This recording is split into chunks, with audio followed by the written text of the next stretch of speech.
जिस तरह के इजराइल इस तरह के काम करता था और अब उन्होंने भारत में भी करने शुरू कर दिए। Lieutenant colonel Imran Khan, he was one of the handlers of Pahalgam. He was posted in infantry division. Pakistan occupied Jammu and Kashmir. नामालूम अफराद ने, अननोन मैन ने उसको मार दिया। भारत की खुफिया एजेंसी रॉ ने उनको कत्ल किया जाता है, निशाना बनाया जाता है स्लीपर सेल्स के जरिए। और ये जो है, ये रविश जो है, हम किस तरह इसका सद्भाव कर सकते हैं? बताओ, इनको अपनी बोई हुई हर फसल काटनी पड़ेगी। कि 2021 के बाद भारत की इंटेलिजेंस एजेंसी रॉ ने पाकिस्तान में मुतादिद अफराद को कत्ल करने के लिए एक खुफिया मुहिम चलाई। एजेंसी का, आईएसआई एजेंसी का कोवर्ट ऑपरेशन था ईस्ट अफगानिस्तान में। वहां पर ये इन्फिल्ट्रेट करने वाले थे पश्तून रिबेल ग्रुप्स को। देखिए, ये पहली दफा नहीं हुआ है। फौज का मोराल नीचे होगा तो ये चैलेंजेस तो होते हैं, तो इट्स देयर कॉल। पहलगाम से रिलेटेड जितने भी थे उनको चुन चुन कर, गिन गिन कर सबको उनके कुकर्मों का हिसाब दिया जा रहा है। हम इस काबिल हैं कि हम लंबी जंग कर सकें, क्योंकि अक्सर बात तो ये की जाती है कि 2-3 दिन से ज्यादा के तो हमारी नहीं है, जैसे कहना चाहिए हमारे पास सामान है ना इतना कुछ हम कर सकते हैं। कारोबारी जिंदगी बंद हो गया, लोगों को पानी नहीं मिल रहा पीने का, दवाइयां नहीं मिल रही, कुछ भी नहीं है। लेकिन सर इस वक्त तो भारत के साथ काफी लोग दिखाई दे रहे हैं। अभी जैसे मैंने कहा कि वो इजराइल भी विजिट करने जा रहे हैं। पीएम लगा था कि मैं इतना तेज हूं कि भैया मैंने भारत में पहलगाम हैंडलिंग बड़े अच्छे से की, तो अब मैं दूसरी तरफ भी चलता। दोस्तों, पहलगाम के टेरर अटैक का एक handler lieutenant colonel Imran Khan को अननोन गनमैन ने जहन्नुम पहुंचा दिया है। यह दरअसल पाकिस्तानी आईएसआई का एक ऑफिसर था जिसे अननोन गनमैन ने 72 हूरों के पास पहुंचा दिया है। 2022 से भारत स्पाई एजेंसी रॉ अब तक 24 जिहादियों को ठोक चुके हैं। यह सिलसिला अभी आगे और चलते रहेगा और आज ही एक और जिहादी को रॉ ने ठोक दिया है। दूसरी तरफ पिछले हफ्ते जम्मू कश्मीर के कठुआ जिले के बेलावार इलाके में सुरक्षा बलों और जिहादियों के बीच मुठभेड़ हुई। इंडियन आर्मी और जम्मू कश्मीर पुलिस के स्पेशल ऑपरेशन ग्रुप एसओजी के जॉइंट ऑपरेशन में जैश-ए-मोहम्मद का एक आतंकी मारा गया। इलाके में आतंकियों की मौजूदगी की खुफिया सूचना के आधार पर तलाशी अभियान चलाया जा रहा था। तभी आतंकियों ने फायरिंग शुरू कर दी, जिसके बाद मुठभेड़ शुरू हुई, जिसमें एक आतंकी को ढेर कर दिया गया। अधिकारियों ने बताया कि आतंकवादी की पहचान उस्मान नामक पाकिस्तानी नागरिक के रूप में हुई है। ये जैश का कमांडर था। Lieutenant colonel Imran Khan, he was one of the handlers of Pahalgam. He was posted in infantry division. Pakistan occupied Jammu and Kashmir. He was also JSO. I mean, similarly, he was इसकी जो posting थी JSO operations. इतने मजेदार थे ये, इनको handling में बड़ा मजा आता था। इनको लगा था कि मैं इतना तेज हूं कि भैया मैंने भारत में पहलगाम हैंडलिंग बड़े अच्छे से की, तो अब मैं दूसरी तरफ भी चलता हूं।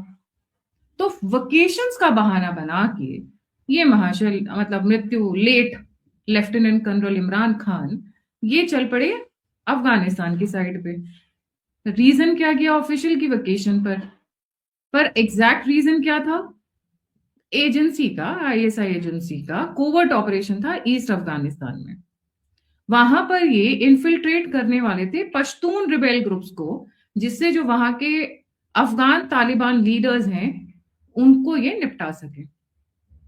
इसी जद्दोजहद में पहुंचे डेरा इस्माइल खान।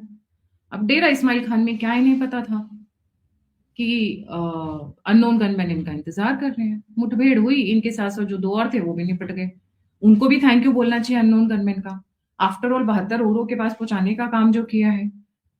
एक तो ये 72 हूरों की जो डेफिनेशन है ना, मुझे कभी कभी बड़ी इंटरेस्टिंग लगती है। मतलब 72 ही हो रहे हैं और इतने सारे लोग जा रहे हैं, तो वो वर्जिन कैसे रही? सोचने वाली बात ये है। अब वो दूध की तरह है, मलाई की तरह है, रसमलाई की तरह है, मुझे ये समझ में नहीं आता है। खैर जो भी हो, पर वर्जिन कैसे रही ये क्वेश्चन है, जब इतने सारे लोग ऊपर जा रहे हैं तो।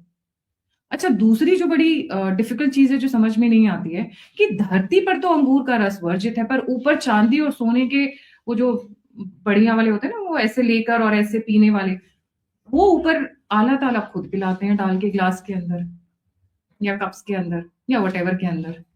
तो धरती पे वर्जित है, वहां कैसे वो जस्टिफाइड है? खैर, coming back to this thing on a serious note, Lashkar unknown gunman से और भारतीय एजेंसी से सबसे ज्यादा खार खाया हुआ है।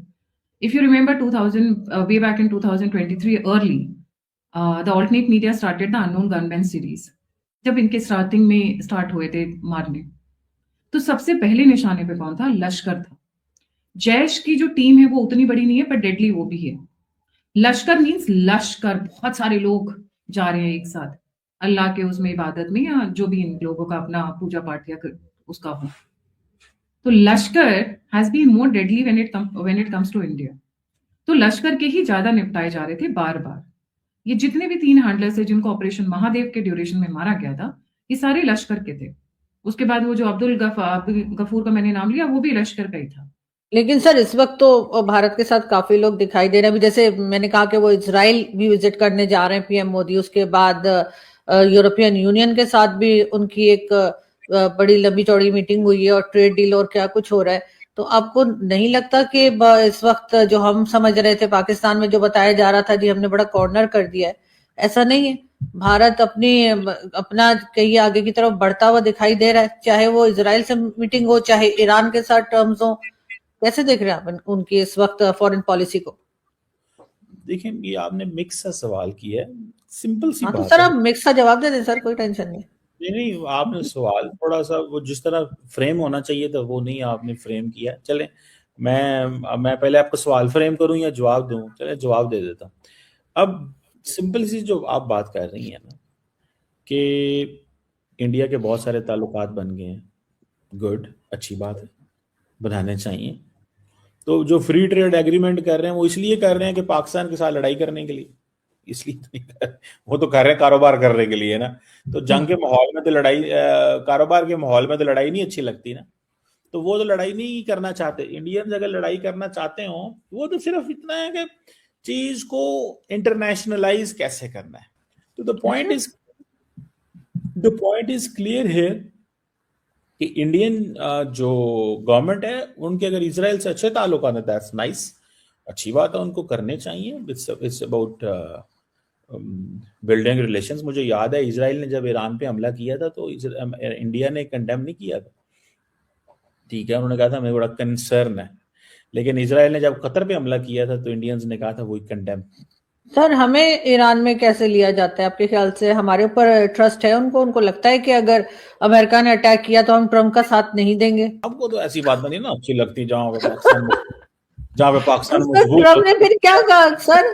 मतलब ट्रम्प आपने तो देखे, अभी तो मुझे पता है मुश्किल काम है आजकल मतलब चीजें करना। द रीजन बिहाइंड इज, आपको तो नहीं आजकल चीजें मुनासिब लग रही ना कि ये पाकिस्तान ने ये किया था। आप सारा सर बहुत बड़ी बात है सर, अगर इन्होंने अमेरिका को ऐसे खरी खरी सुनाई है वाकई में सर, ये तो कमाल